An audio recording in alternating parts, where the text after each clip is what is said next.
Giingong fixer sa Port of Dumaguete nga gireklamo sa mga turista giaksyonan sa Philippine Ports Authority.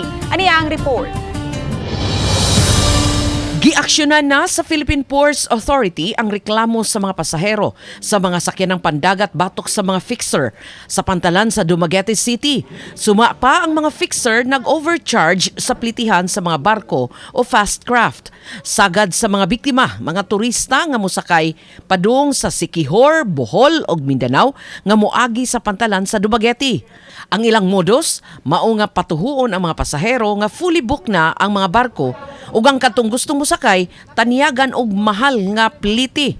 Wa hinuon gibutyag kung unsa kadako ang gipangayo sa mga fixer sa mga ticket.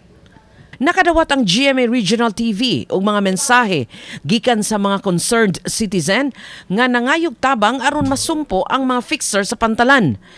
Matud ni Port Police Station Commander Lieutenant Colonel Romel Jason Zalsos nga gitigom sa PPA ang tanang tagduma og representante sa mga sakyan ng pangdagat uban sa Provincial Tourism Office o City Tourism Office aron warningan ang katawhan batok sa gireklamong fixers sa pantalan. Ako lang pong hangyo sa katawhan nga kung naamang galit sila yung mga namatikdan or sila mismo bitaw mo'y naka-encounter, diretsohon nila sa amoang kapulisan or naamang tayong mga tourist police. Napot ay mga port police nga 24/7 na sa ginadeploy nato diya sa area.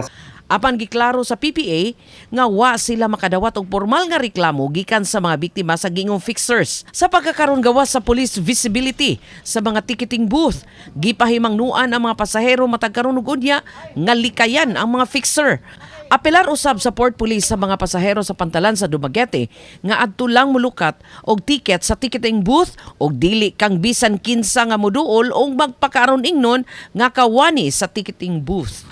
Uban ni Clans Gabutin, Chelo Valiana, Balitang Bista.